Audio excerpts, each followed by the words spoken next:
Hey everybody, and welcome to episode 78 of Vassals of Kingsgrave's epic linear Song of Ice and Fire reread. I am your host, Bina 007, and we've got a great crew for you today. I am joined by Varley. Hey, what's up? I am joined by Zack. Hey guys, this is Alias on the forums. By the lovely Mary. Hello guys, and I'm Mary on the forums. By Jock. Hello, my little Jock too on the forums. And hopefully we're going to be joined by Adam in a little while around Snow doing one of the chapter rereads. And we are going to discuss the following chapters. So in the last episode, we ended with Sam meeting Arya in Sam 3 in Feast on April 5th. This episode, we've got an awesome Reek Theon 2 chapter from Dance. That's our first Reek chapter. No, it's our second Reek chapter. We've got Quentin 2, the Windblown from Feast. And we've got Brienne 5 from Feast. I have views on that Brienne chapter. These events take place between the 5th and 9th of April 300. Just to say before we kick off, everyone, this podcast is dark and full of spoilers for everything in the published works, potentially, of A Song of Ice and Fire. You won't be spoiled for TWOW if you don't want to. I'll flag that up and put it at the end. We won't talk about the show, and the views are of everyone themselves and not of VOC as a whole. So with that, Adam, do you want to say hi before we get going? Hey, hi guys, sorry, a little late. That's okay, we started late anyway. And right, over to Varley for his chapter summary. Okay, so we have a freshly bathed Reek now pretending to be Theon, even though he's having trouble distinguishing between the pair. He's going down to Moat Cailin to try to coerce the surrender of the Ironborn that are located there, who are actually left there by Victarion after he went to the Queen's Moot. He sees just the absolute horror that is Moat Cailin with, various bodies and various states of decay. It just seems like it's George writing really good horror, as he describes, the blood blossoms coming out of the corpses and the snakes coming out of eye holes and shit like that. It's a very, almost like a more descriptive, more violent description of the dead marshes in Lord of the Rings. So he finally gets into one of the towers, I forget which, there's 3 of them, finds that the leader of the Ironborn is basically dead already in half a state of decay and pus and worms and all sorts of shit coming out of him. So he promptly kills him and asks for the next person in charge. No one seems to really know who that is. Cod steps up and he presents Ramsay's letter of surrender, and the Cod balks at it, says he won't surrender. They're Ironborn. And then another Ironborn kills that guy and says, yeah, we can surrender. We want the meat and meat and everything. We'll take it. So they surrender. They, pull down the Ironborn banner, lift up the flayed men. And as they're surrendering, they're no longer hindered by the bog devils. Ramsay Bolton comes down and thanks Reek for his service. And then Roose Bolton's advance comes up from the south, and it seems as though Roose is leading the head of the line, and he meets Ramsay, and Ramsay says hello, and it turns out to be a fake guy in Roose's armor. Roose is actually in the carriage with his new fat little wife, Walda Frey, and Arya Stark. Air quotes, Arya Stark for Ramsay. So Reek senses a trap when Ramsay's like, you did good, what can I get for you? And he's like, would you like to be free? And he's like, careful, buddy, careful. He's like, no, just a skin of wine, as much as a man can drink. And they make another joke about him not having a dick anymore. And so as he gets really hammered, he falls asleep to the wailing of men. And, I think I went out of order there. And then all 63 Ironborn were skinned during the night and now line the road. The end. Ramsay took real good care of them. Yeah, so first I wanted to talk about the, I guess since we ended on that, how efficient are Ramsay Bolton's men at flaying guys? I thought it was like a Bolton kind of thing, but to flay 63 guys during a night, I mean, that's like slaughterhouse efficiencies. He's got hundreds of men, right? How long does it take to flay a guy? I mean, I'm assuming it's only one guy doing the flaying per guy being flayed, because otherwise you're just getting in each other's way. But does it really take that long to flay someone? I mean, if you're not doing it for torturous reasons, right? So you're not trying to do it exquisitely slowly. So you're just doing it to make a point. How long does it take to butcher a pig or something, right? All of you playing Red Dead Redemption 2 this weekend, how long does it take to take the skin off a deer or whatever? I mean, I don't know. It takes about 5 seconds in that game, but I don't think that. is an accurate depiction of Yeah, reality. yeah, I've gotten pretty good at it. So I was under the impression that not all his guys knew how to skin people. That like him and Skinner and maybe like Damon Dance for me were like the real good guys. But I feel like flaying is to enact a sort of like torture, a sort of revenge against Ironborn, because there's a part in the chapter where he's like, "Oh, I thought there would be more of them. We came at them 3 times and they repelled them." And Reek feels like a little bit of Ironborn pride. He's like, "Yeah, that's because we're the best." So in the beginning of the chapter, I mentioned that like they described the Moat Cailin and the state it's in with all its dead horses and humans and just like the reek and the grossness of the area. So I thought it brought to mind the dead marshes from Lord of the Rings, and especially the blood blossoms reminded me of the little candles that the spirits light in the dead marshes. What do y'all think? I don't think I thought about that before you mentioned it, but yeah, I mean, the whole description is just horrendous. Like, Yeah. you really don't want to be there. So yeah. Yeah, it really might be one of the most horrifying chapters as far as description goes in the whole series. Yeah. As always, as you mentioned, Matt, as always, George's descriptions of horror, decay and malaise and all these things are on point here. It just feels so like infested and venomous. Like you can't touch anything. There's just weeping wounds everywhere and just bodies on the floor. And obviously the swamp itself is so infested that nowhere is safe. You just feel this pervasive sense of poison and venom throughout, and that is palpable and definitely terrifying. Moat Cailin's not a nice place like during peacetime, so it's just gotten a lot worse. Mary, any thoughts on this chapter? I'm always happy to read Reek, although this chapter in particular is just really awful, as we were just mentioning.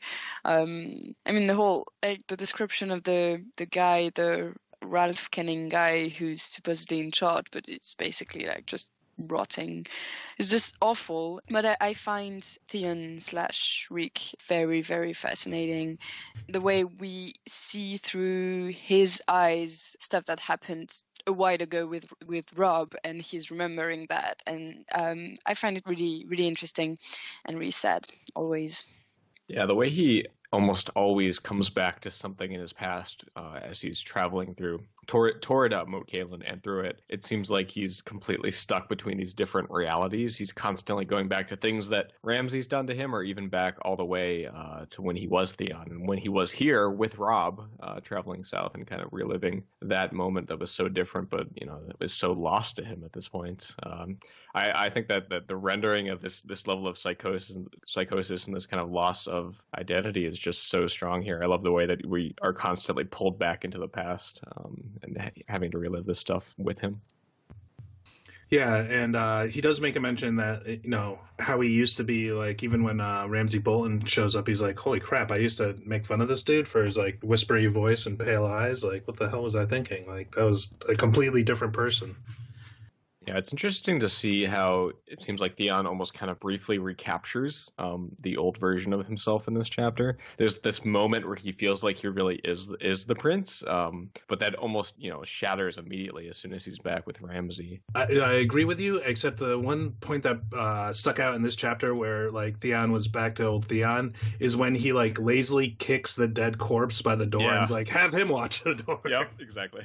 When he's talking to the Ironborn, he's like back to his old self almost, except for like the few thoughts of oh my god, if I come back to Ramsay without this, would be better to die right now. But it's like command comes very naturally to him, even though he's like I'm Reek, which is just crazy. It's really hard to tell kind of where the lines are between what's an act and him actually feeling these things again.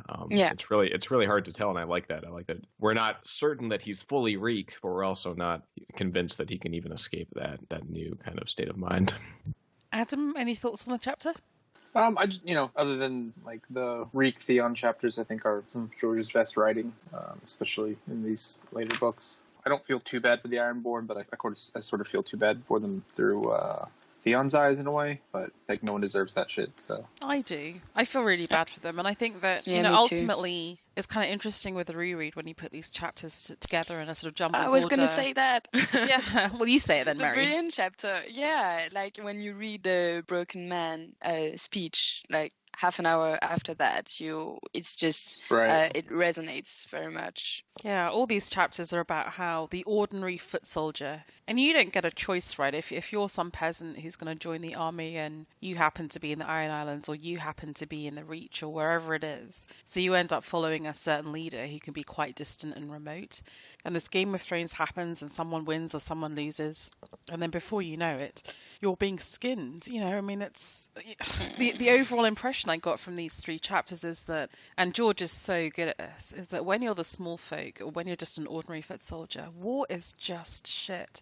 And I find it fascinating because he's obviously really interested in war and medieval battles and, this high power politics, which so am I. And yet he manages to also portray how horrible it is for ordinary people. Whereas a lot of fiction is either one way or the other. It's either very militaristic and loves it, or it's very anti-war and hates it. He manages to combine Right. both, which I think is quite rare, actually, and really speaks to me. What I think is so incredible about it too, specifically with the small folk, is that they also have that romantic view of war. At least some do at certain points in their lives. But once they have to go and experience it, that image for them is shattered because they are the ones who get the worst of it and experience the worst of what war really is.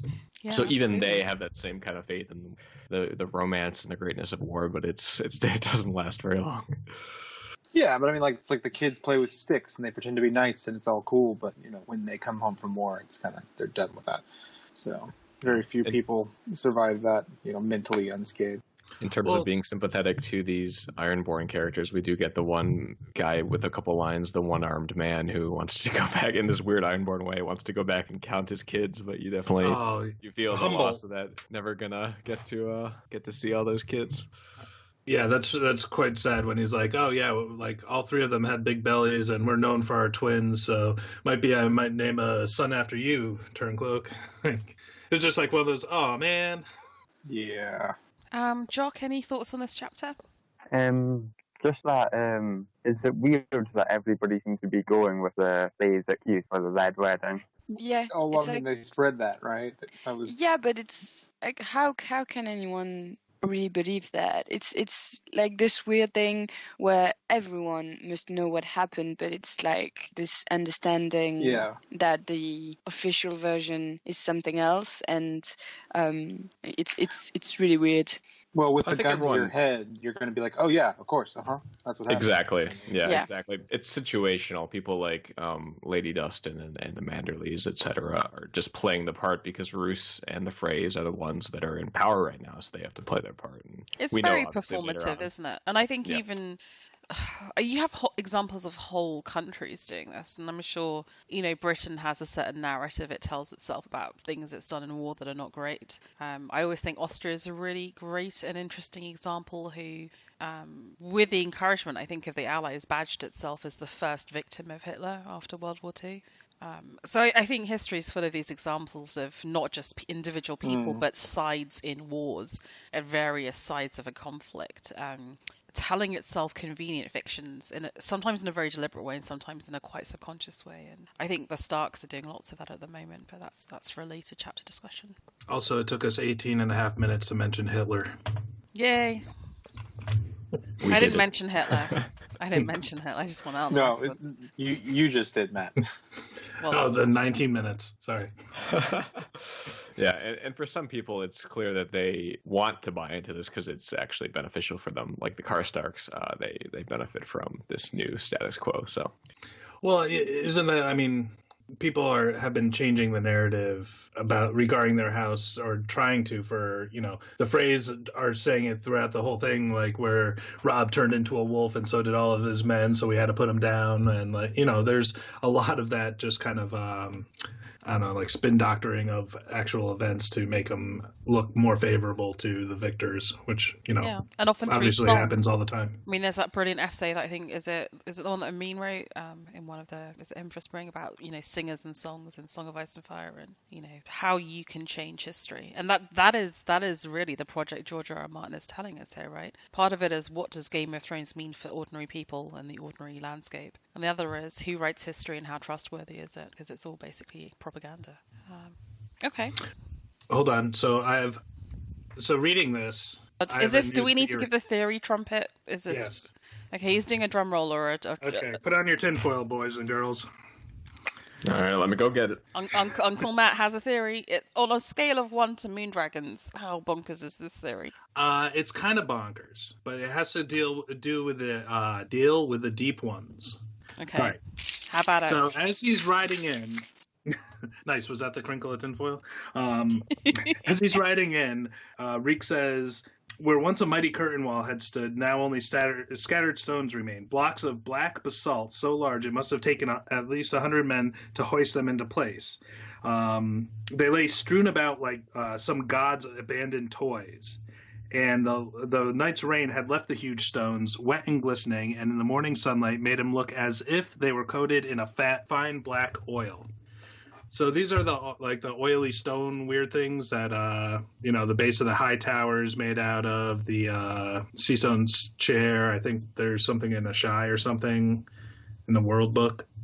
So I think that there was actually a Hammer of the Gods, because that's the area where the Children of the Forest called down the Hammer of the Waters to break the lands of Westeros in two. I think that's the literal remnants of the Hammer of the Gods. What is the Hammer of the Gods? What is that? I don't know. It's Mimir. Oh, okay. That's Thor's hammer, right? Yeah. Yeah. I buy it. I'm in. All right, cool. That was easy. Well, there doesn't seem to be a lot of enthusiasm for that theory. But listeners of VOC, tell us on YouTube or on the Podcast of Ice and Fire forums if you agree with Varley Mo Varley. And please tell us what the Hammer of the Gods is. Thank you. Excellent. Also, tell us what a Warlock's Maze is. Thank you. Still waiting on that one. You wasted your one question. I thought this was going to be a more involved and complex theory. I'm not going to lie. What, the Hammer of the Gods was actually an actual basalt hammer wielded by like one of the deep ones and power smashed the neck right there. Okay. So it was And then used. It actually created the geography or topography of Westeros. Is that what you're saying? Well, the legend is that the children called in like the Hammer of the Waters to break apart to stop the First Men's invasion, right? And that's why the whole neck is all swampy and shit. I'm saying that there was an actual hammer, and these stones that make up Mo Kalen are the broken parts of it. Okay. Yeah, I'm in. Yeah. I'm in. Sold. Okay. So, after Theon 2, Reek 2, we skip over 4 chapters to the Windblown, Quentin 2, which takes 2 play days later on April the 7th, which is my dad's birthday. And it's Adam Drowned Snow with the chapter summary. All right, so we catch up with Quentyn Martell and gang, who are, a lot smaller than they started out to be. And they've assumed different names so that they can join the Windblown. Quentyn is calling himself Frog. Garrus Drinkwater calls himself Dornish Geralt, or just Drink. And then Archibald Ironwood calls himself Green Guts. They're outside the city of Astapor, and we kind of see what's become of that since all of these sellsword companies have come in and taken it back with the slavers, and we get a depiction of the battle there against the fake Unsullied, less than Unsullied, whatever, that they had tried to create after Dany left. That was a whole shitstorm when she left, kind of a huge mess.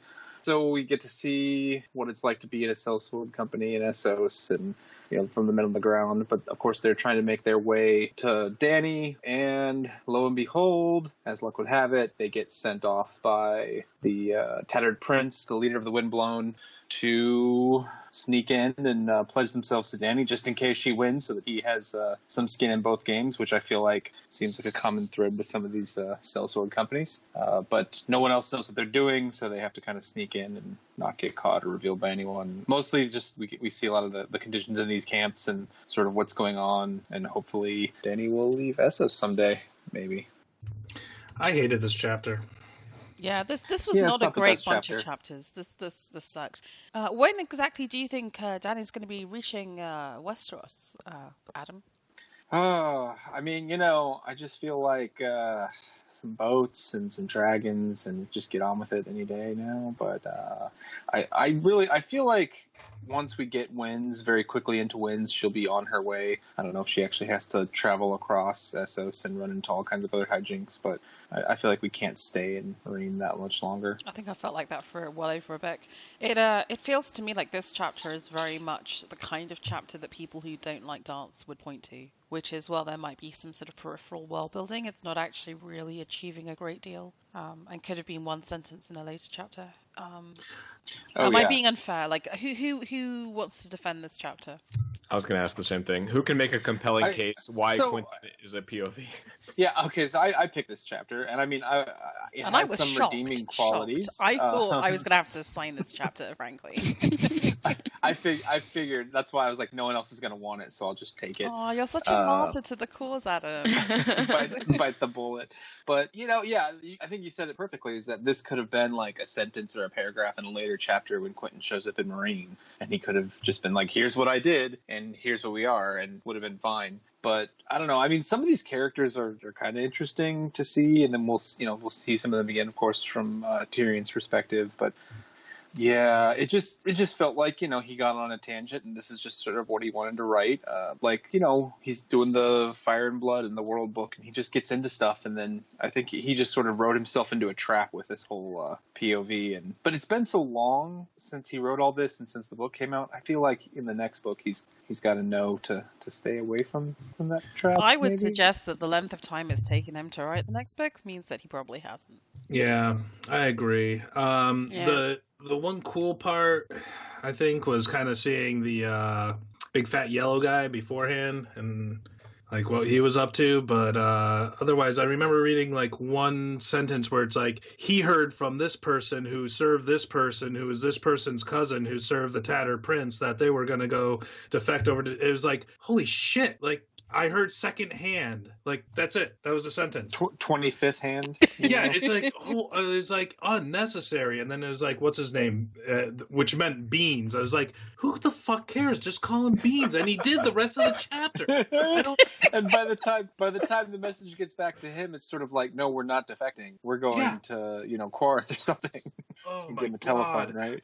Yeah, and then it was like, what is one of the nights after Quentin dies is like his due, whatever. Like they're all named his due, what is something. I felt like that was the entire chapter, just all these crazy names. I'm like, I'd give zero shits about like. Yeah, and this has got to be our Western leaning a little bit too, but definitely some of the names here are being so similar in this part of the world, and it gets confusing at times, which is that's called out but directly in this chapter. They say like one was like a something or another or whatever. Like everyone has the same name. Like that's called out. Quentin is. But I mean, wouldn't this have been much more effective as a thing where you cut out most of these Quentin chapters? Maybe he has one or two here or there, or you don't know who he is in them. But he shows up as Quentin and says who he is, and he's with these people, and he claims, and then it's a mystery of like, well, did the Tattered Prince send him? Did his dad send him? Like, who is this person? What's real? Instead of like, we see this whole travel log and we're like, well, we know what's going on, and then we get there and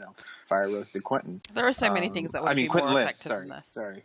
Do you guys ever have meetings where you want to, like those old like tin like toys that you get where you can wind them up in the back and then they'll walk, and you kind of like you want to go to that person that you're in a meeting with and like wind them up so that they'll walk faster? Or to give a more modern analogy for all the youngsters out there, they're plastic. Do you ever want to put people on like ×2 speed on your podcast? Is this like Fortnite? I kind of like feel like this with these Quentin chapters. The most interesting thing about Quentin is the manner of his death, or not. Maybe. Yeah. Everything. I mean, if he's not dead, it would actually be crazy. But if he is dead, it feels like you wasted our time and didn't. Oh, really you guys wait. anything. We'll wait for the Bina chapter summary of the final Quentin chapter in these. Yeah. I do think though that this chapter is part of the huge build up to the Battle of Marine, and which we don't get in this book. Yeah, exactly. But if we did get it in this book, probably we would be less critical. Blue ballsy. Yeah. And if witches were horses, would all be Alexander the Great conquering. Yeah. I really I agree with you. This chapter is like, just get on with it already. But like again, the whole description of Astapor burning, and they put a corpse on a horse, and it's just awful again. And it's a big build up to what's I mean, what's you know- coming for Daenerys, but You know, we you know don't get what's it. great So is we get that whole story about the corpse riding out to defend Astapor from another point of view later on in the book. Yep. So that's we get right. it twice in case That's we right. didn't like it the first time. Yeah, I mean, it's like I feel very much reading these 3 chapters together. It's like, how many ways can George tell us war sucks? Jock, help me out here. Did you find this chapter of any interest in any way, shape, or form? There's lots of pretty dark imagery, but I have one line. One of her captains comes from a line where the men have foot-long members. So average. That is good. We also get a Monty Python reference. So is that Ben Plum? Or something. What's the Monty Python reference? Did I miss that? Yeah, they talk about the Unsullied, the like kind of fake Unsullied that Astapor still have, and comparing them to Dany's and saying that Dany has Unsullied that won't run away when you fart in their general directions. No, that's true. Yeah. I mean, yeah, because the new Unsullied are like, people they found in like a month, and we're like, you're Unsullied. Yeah, they haven't really Right. completed their Unsullied training. Yeah, I would have just been happy knowing like that Astapor failed. It's like fine. It would have been nice if maybe they just left them alone and you assumed that it devolved into something that everyone was free. But no, everyone gets re-enslaved and then conquered and killed. And it's like, yeah, I mean, we know that everything Dany does is kind of shit so far. So, But that could easily have been a 3-sentence update given to Dany Yep. in her throne room. But it is And given it to her is in later. another chapter. it's later. Right. Where So- she's like, oh no, should I have stayed? What should I have done? You sort of feel like this is where a good editor would have stepped in and excised some flesh from this book. But obviously, by that point, they were just so desperate to get it out that they didn't Yeah, bother. he had a hot hand in the dice game, and they were like, we're getting it out, even if it's like everything's misspelled. We're putting this shit out. I mean, it came out right after the first season of the show, right? Yeah. I have 3 different ways that I will devil's advocate try to defend this chapter. Oh, wow. First Okay. one being, there are some aspects of the world building I do like. I like the story of the Tattered Prince. I like this idea that he kind of constructed this mythology of who he was with this tattered robe of all the different colors, but in reality, he's just kind of this figurehead prince that was cast out, and he's just trying to get Pentos back and trying to take control. He's not really living up to that mythology. I think, again, kind of an example of the sort of duality between reality and kind of the romanticized aspect of things. I think that's cool. Tatters in his Technicolor Dreamcoat. Yeah, Technicolor Dreamcoat is cool. So the other one being, I think it is kind of interesting to see Dany's actions from a different perspective, to be there and see what she has kind of wrought in this mission to ostensibly do good for Slaver's Bay and do good for the slaves therein, but we see clearly as we get this image of Astapor that she's done more harm than good. I think that's the reality of the situation. She's pretty much destroyed the city, and to actually get the clear image of that and to understand those actions from a different perspective, I think is okay. The last thing is that I think there is kind of an appeal of Quentin as this sort of doomed hero's journey figure. He wants to go on this adventure and do these great things, but we obviously know that doesn't work out for him. And I think that, this chapter kind of develops that further with everything that he wants to achieve. I don't really enjoy it. I feel it's all very shallow. This is all devil's advocate, but if there's a listener who would like to make a more impassioned defense of Quentin and this chapter, I'd love to read it. Yeah, or come on the show or send me an audio clip and I'll put it in, because, part of what I was hoping to get from this reread of Dance was not to yet again shit on the chapters I don't enjoy, but to try and read them again after maybe like a 4 or 5 year gap and get something more from them. But I'm some of them that's working. This one it really didn't.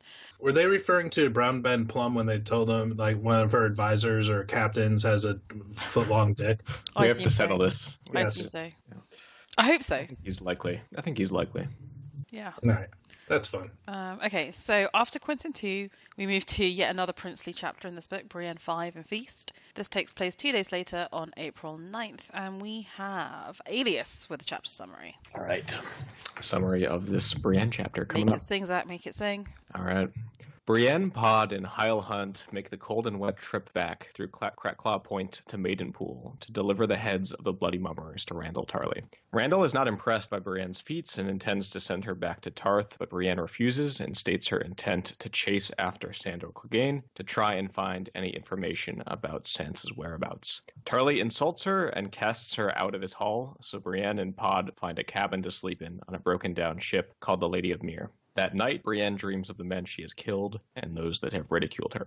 The next morning, the two meet with Sir Hyle Hunt, and he reports that Sandor Clegane was last seen at Saltpans leading a raid. Hyle suggests that they travel with a septon named Maribald to Saltpans to investigate. Brienne reluctantly agrees, and she and her strange band of pods, Sir Hyle, the septon, and his dog named Dog, set it out the next day. As they travel, Maribald shares his philosophy on the seven gods and his past sins as a young septon seducing young woman. The group make their slow way north, following the shore of the Bay of Crabs. Maribald tells stories of all the dangerous things roaming the Riverlands. A mad dog on the loose, a pack of deadly wolves led by a monstrous she-wolf, and broken men skulking around the dunes. Podrick asks Brienne if a broken man is an outlaw. Brienne says yes, more or less, and Septon Maribald explains exactly what a broken man is. One day, they look around and realize all their friends and kin are gone, that they are fighting beside strangers beneath a banner that they hardly recognize. They don't know where they are or how to get back home, and the lord they're fighting for does not know their names. Yet here he comes, shouting for them to form up, to make a line with their spears and scythes and sharpened hoes, to stand their ground. And the knights come down on them, faceless men clad all in steel, and the iron thunder of their charge seems to fill the world.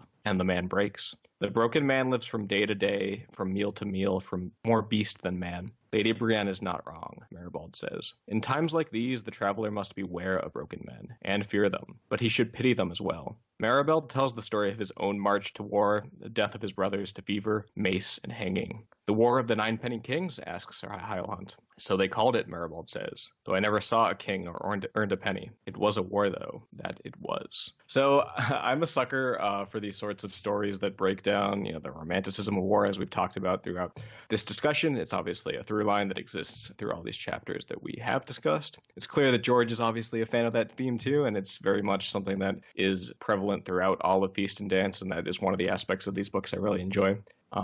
In general, I think that this moment is just a small, succinct, powerful rendering from a minor character we really only get to know for one chapter. I just love that. I love that just simple crystallization of this idea from just a random character who kind of leaves his mark behind without many words. So, like this chapter a lot, as much as it is one of these other kind of travel logs that really doesn't have much plot significance. Literally nothing happens, Zack. Yeah. I know. I know. Apart from, Papa Tarly being a bit of a cunt. I mean, it's just, I think, I don't know, maybe it's just the fact that I got these 3 chapters together. I just found it really depressing, and it was just chapter after chapter after chapter of ordinary soldiers or small folk getting shat upon by their commanders, and just, I don't know, I just found it really depressing, and it felt like I read these 3 chapters and the story didn't really advance, apart from like fake Arya turning up at the end of Moat Cailin. I don't know, I actually enjoyed it. Really? Okay. Please. I'm with you, Marie. Be positive. I didn't expect to, and I was tired because I didn't sleep much last night, and the first 2 chapters, it was just hard to get through them. Even though I liked the Theon chapter, I was just falling asleep all the time, and I'm not even talking about the Quentin one. But this one, I don't know, because it is still a Brienne traveling chapter, but it's also very, her interactions with both Tarly and Hunt are just always very pleasant to read. I'm not sure pleasant is the right word, because Tarly's a jerk, but... Well written, aren't they? Tarly as a character just gives us so much information regarding Sam and how horrific Sam's childhood must have been. And in a few sentences, just this brief, I'm not even going to say dialogue with Brienne, because she barely can say anything. We get so much information about him, and it's just, he's an interesting character. He's a jerk, but he's an interesting character. And I also think Hyle Hunt is interesting. And so, actually this chapter was way better than previous Brienne chapters where I was just stop. It's raining, just go back. How about you, Jock? Which side of works. Jock, which side of the line do you fall on? Do you quite like the Brienne chapters in general, and did you enjoy this one? I do like these sort of world building chapters, but not so much the Brienne ones, because we've already seen these sort of areas with Arya. So other than some extra details, there's not much different in geography really. So it's the same sort of people. It's more of a sort of update on what's going on here. I agree. It did make me think, though, the Randall Tarley, the beautifully precise and concise way in which George essays how horrible he is. Is he? I mean, this is a bit of a facile question, but is he one of the worst fathers in Westeros? How do you even kind of like make that judgment? But it just felt to me like for just sheer callousness and. No, I don't think so. I think I think it's indicative that he's completely or consistently looked upon as like a great man and a great military leader throughout the entire story. Like before, so would Tywin be, right? I mean, and they're not great fathers, right? I mean, Tywin is in league to be the worst, right? Maybe Doran, like even in the last Quentin chapter, like Quentin thinks like, oh, what if Daenerys is as mad? Like everyone knew her father was mad. Wonder like she might just like burn me alive. Like there's a lot of bad fathers in this story, so I don't think that's a superlative that is, very easily awarded. Yeah. Who are the good fathers in this series? I mean, it's got to be Ned, right? Yeah, but he's ineffectual and leaves his family open to attack. Yeah, but he is a good father. Yeah, he was ready to take it for Sansa, He was sacrificing himself. Is he the only good father? Wyman? Yeah, true. Jael Mormont? No. Brienne's father. Is he a good father, though? We don't really know. Brienne's father, actually, yeah. I mean, he does try and marry her off, but at least he really bides her honor, and like to have such a woman in your family as a daughter. He's so subversive of gender norms, and yeah, he doesn't react perfectly, but he probably is as generous and warm spirited towards her as any father could be in this time. So that's I put it to you guys that Walder Frey is a good father. If anything else, he looks out for his sons and family. He's a very productive father for sure. Yeah, that is. That's a good way to put it. Or doesn't Tywin's father even sound like a good father? I don't think so. Do you think? No. I don't think so. Yeah. No, because I mean, half of what Tywin does is in reaction to his dad's perceived faults. Right. So. His dad is so, he's so self-obsessed. I feel like, and obsessed with his own romantic dalliances, etc. He's not focused on his kid. One thing I will say for Walder Frey is like I'm surprised that his like sense of family. It's not really a sense of family. I guess it's more centered around himself and wanting to have so many kids because it allows himself to live on. I think, but like I'm surprised that most of his kids just like don't really give a shit about the Frey family. Like a few of them are decent people, and in general, but there's a lot of them that just they'd all kill each other, right? Yeah, and they say that later on in the book, or they said it some part of the book where it's like once the old man goes away, it's going to be like anarchy in there. Like you won't be able to like live at the Twins anymore. But yeah, especially the people that are in line to be the new Lord Frey, like the top 10 or so, they'll all have their own seem to be pretty shitty. Thrones. Yeah, like you'd think at least like one of them would be like, well, no, it's all about family. We're going to keep doing this now. They're going to be like, you all get out. It makes me wonder if it's like that? it makes me wonder if it's a bit like the Saudi royal family, where there are so many princes and second and third wives and their kids, and who knows what goes on behind the scenes and power plays and But they can afford it, I think, right? Because like they all have palaces and shit, right? I guess. Okay. Anything else on the Brienne chapter though, specific to that? I'm actually going to like the Brienne chapters more and more. Yeah, they're and of better course, on the reread. So that's great. I feel like the Brienne chapters would actually do well if you just read them all consecutively. Yeah, it's kind of like a duck and egg kind of feel, like Yeah, it's sort of its own little self-contained story. There's a lot of quiet, slow moments. We get speeches like this. I mean, it's not all great, but it's I appreciate it a lot more than my first read. I agree, and I think there's something to be said for if you take the Brienne chapters out of the read and do them on their own, so they're away of the pressure of forward momentum and plot. So you can just appreciate them for what they are, which is more like a travelogue through a ravaged world where you can appreciate the beauty of the writing. You're right. I think they probably do better like that. Yeah, I also think they're full of interesting and and like characters, because I wouldn't say Pod is interesting, but he's a character that you like to read. He's funny. He has these. He's just. He makes me laugh. He's loyal. He's not a garbage human being. Yeah. Yeah, and you have Brienne, obviously. Here, I think Maribald is a quite an interesting character as well. Tarly, of course. I mean. So yeah, there are very good chapters by themselves, I think. But it's just when you read them through Feast and you just want to read about Arya and Sansa and Jaime and Cersei and people where there's actually plot happening. Yeah.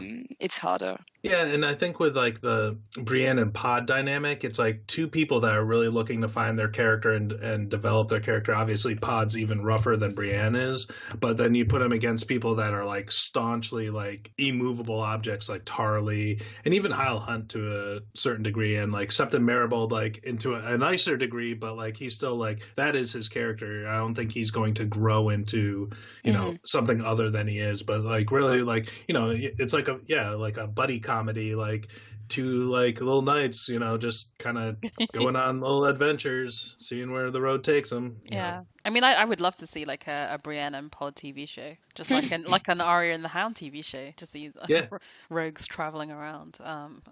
Maybe just not in my book.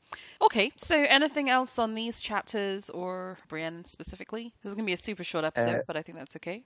Nymeria. Sorry, there's Nymeria in this chapter. I do have one cute Pod moment here from this chapter when he says, "I used to have a dog when I was little. I called him Hero." "Was he?" Maribald asked. "Was he what?" Pod said. "A hero." "No, he was a good dog though. He died." That's so sad. Dear Pod. Love him.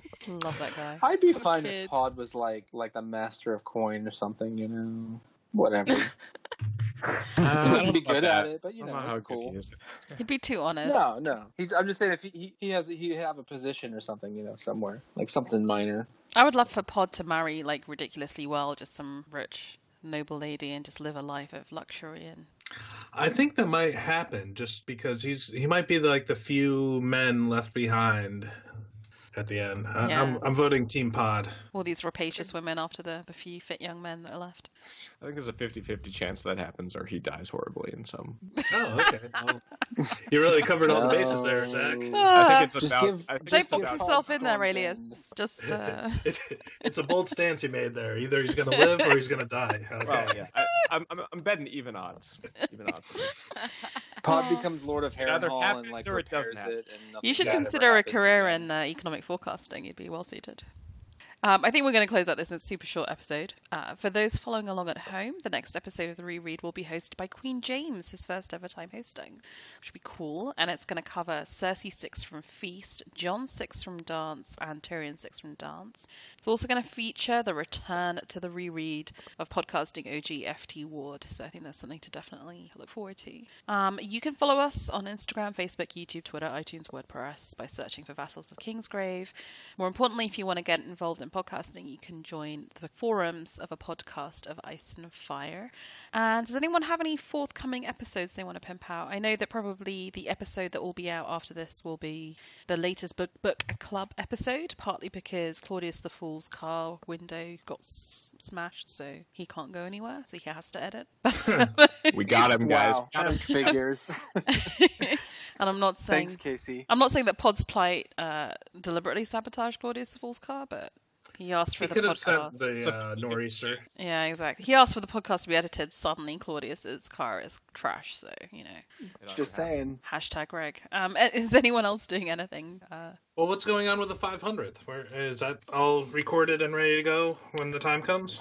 So I literally just before this recorded with Nadia an interview of Armin of a podcast, Nice and Fire fame, about all sorts of things. How podcasts of Ice and Fire got started, alternate names for that podcast. How VOK started, which episodes he listens to, how he feels the community has evolved and the books have evolved. So that's actually really interesting. And then we are, as in the VOK curators, are going to record an episode in a couple of weeks, answering questions that people have asked us about VOK, about the community, about the books. So there's still time, actually. If you're listening to this, you probably still have a few days. If you have a question for the people who kind of curate Vassals of Kingsgrave, you can ask a question on YouTube. We've put a little video in there seeking questions, so you can make a comment there. Or you can go onto the podcast of Ice and Fire forums and post a question there, and we will answer it. So please do so. Anything else coming up? We might be doing a Doctor Who podcast. Like we might not wait until the end of the season to do it, Oh, because we great. kind of want to talk about our first impressions. So with that, I'd like to formally close out the episode. Stay tuned to the after show, people, for usual goofs, but also discussion of World Meat, which is very exciting. But with that, I'd like to say thank you to everyone for joining. So thank you to Adam, Matt, Jock, Mary, and Zack. Bye, guys. Thanks, Bina. Thanks, Bina.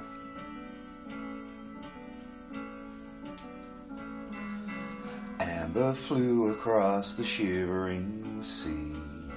Her beloved Seahawks, they were playing at Wembley. But the word had got out that Amber Rocks would be about. So then World Moot 1 became our destiny. Mary, Alex, Jock, and Tanya came. Noah, Nadine, Michael, Tattered did the same. Now we're here in London town. We can share a bowl of brown and the love we feel for our community. We're at the Moot of the World. We're a true League of Nations, and the only explanation I can find for the reason we're here is for Amber and the beer. We're all gathered at the Moot of the World.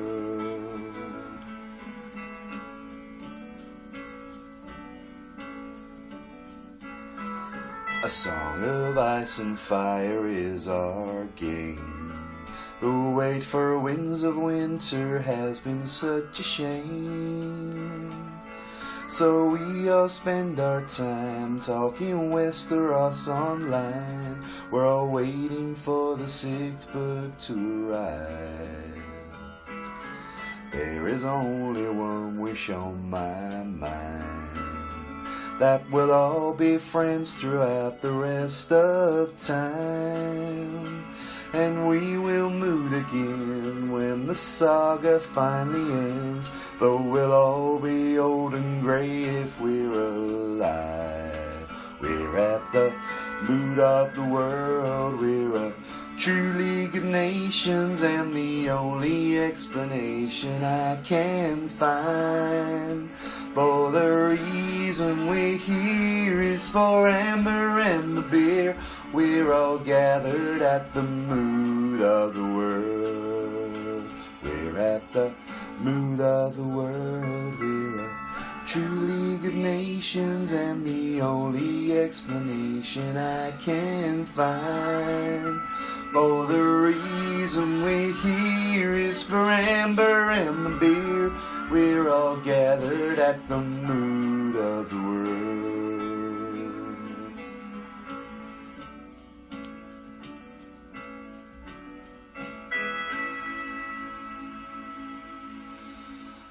I will moot again. I don't know where, I don't know when, but I know we'll moot again some sunny day. So, as I mentioned Sorry, I in the just spilled beginning... Haagen-Dazs all over myself, so just talk amongst yourselves without me for a while. Oh boy. That's Thanks, gonna Bina. be well under an hour. So Yeah. far more Yeah. exciting and interesting. Mary and Jock, tell us all about World Meet that took place in London and what you guys, who was there, what it was, and what you all did. It was awesome. First of all, a bunch of people were there actually. So Michael was here, Noah. So Michael was here from Australia, just by well, coincidence. So actually, he's got a job Crazy. in the Czech Republic. I mean, he's been working there for like 3 months. So he was like, "Well, Europe is small, so I can just go up to London. Just grab a So, yeah, he Euro came. pass, yeah. And yeah, I mean, and he has family near London, so he was staying with them, which made it easier as well. So Tanya and Jock were there, Alex was there, and then a few Londoners. I mean, well, Amber, of course, because that's the whole reason this all started. And Jed, the podcast bard, Nadine and her husband, and Tina. And Tattered was here as well. Always great to have a bard in place for these special occasions. He was working on it like during the day, like because Alex, Tanya, Jock, and I, we were sleeping at his house on Saturday, and on Sunday morning, Tanya was like, "So, is there a World Moot song ready?" And he was like, "I'm working on it. Over his cup of tea, and he was like, I have the first verse, but it still needs work." And did you guys discuss lots of Vokey stuff and Song of Ice and Fiery stuff, or were you nerding actually, out? Okay, so there was the Amy's game, and Michael was amazing. You know, it's when you have to. I mean, the game is to just recite all the Targaryen kings. It's barely a game. It's just like a challenge. Wow. So I screwed up at the end though. I called him Aegon instead of Eris. And mostly we chatted and had a good time. I know on the Sunday night, Tanya and Alex did were just, and Jock was here too, and Jed of course did some music. I was gone already. Fantastic. Not too nerdy. So it was great. Sorry, who recited every Targaryen king and it wasn't too nerdy? Okay, apart from that moment. And then Jock has posted a really thoughtful comment actually about the Broken Man speech. Jock, do you want to read out what you put in the Skype thread? Or do you want me to read but I think it's similar to Goring's Nuremberg address. One of his comments there, which is, why, of course, the people don't want war. Why would some poor slob on a farm want to risk his life in a war when the best that he can get out of it is to come back to his farm in one piece? Naturally, the common people don't want war, neither in Russia, nor in England, nor in America, nor, for that matter, in Germany. That is understood. But after all, it is the leaders of that country who determine the policy, and it is always a simple matter to drag the people along, whether it is in a democracy or a fascist dictatorship or parliament or a communist dictatorship. Yeah, I think that's really great as a quotation. It sums a lot of what we've been talking about today. Yeah. So I'm glad you said that. What were the sales figures for Dance? I mean, they had to be huge. Yeah, I think they're like 30 million, something like that. So I Hold have on. three To the interwebs. attempts. To the interwebs we go. All right. But Adam, I believe that you have actual facts to counter Varley's fake news of 30 million copies sold. Well, I don't know about that, but I found a few quotes. Before the series, there was only about 5 million copies of the books that had been sold in total, and in 2011 to 2012 that year, there were 9 million copies sold, and Dance with Dragons sold far more than any of the other 4 books in that year. Okay. So, I mean, does that mean that there were people reading Dance with Dragons that hadn't read the other books, or how does that work? I don't think so. I don't. Did they get the understand audiobooks or borrow books and then bought the new one because that's the only way they can get it? I mean, I don't really understand. Okay, so I have an update. As of April 11, 2015, sales hit 58 million for Song of Ice and Fire. But that's all of the editions put together, right? So that's not just Dance with Dragons? Yeah, and that's the world book, that's everything. So have total, can you see a drop-off of all the copies of Game of Thrones sold to date? I'm just wondering if after Storm of Swords and then people then still bought Feast, but then whether people didn't buy Dance, is there a drop-off, I wonder? I mean, there has to be, but I think it was probably taken up by the people that had just gotten into the book series because of the show.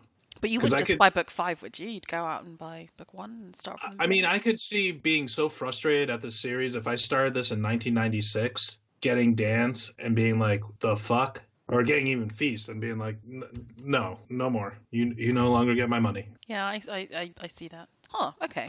For the record, those are 60 million reasons why we're never going to get another book, because George can't see over the piles of money to his old computer to start writing. So we're not Yeah, I gonna... hear that he has them delivered to his house in stacks of ones.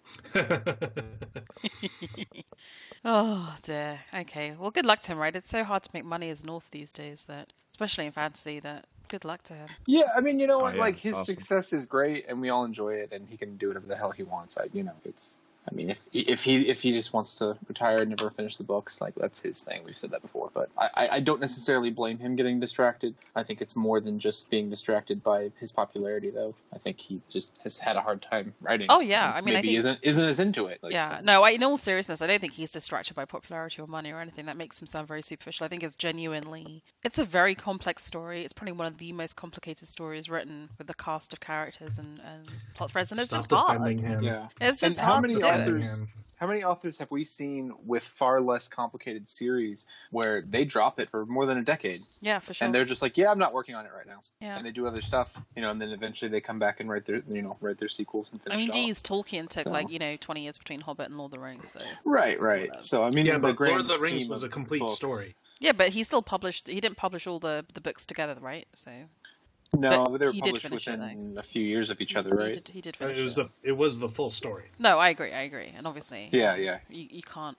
We had bored them Jock so much mostly he ready to go. left. Jock just got so depressed. Tired of us insulting George. Wow. I was will, just I will, Scottish in him. Yeah. To be clear, I don't think he's frivolously distracted by money. I just think it's inherently difficult for any person to stay motivated and to stay hungry when you reach that level of success. I just think agree. it's inherently difficult. I think that's just how I it agree. is. You know, with as much as the Giants and Jets suck this year, you'd figure like he wouldn't waste any Sundays watching that piece of trash. Like he could get some work done. The problem is it's such a dumpster fire you can't look away. Bina, is your Sunday emergency all taken care of? Yes, I'm very sticky though. Well, that's a soundbite.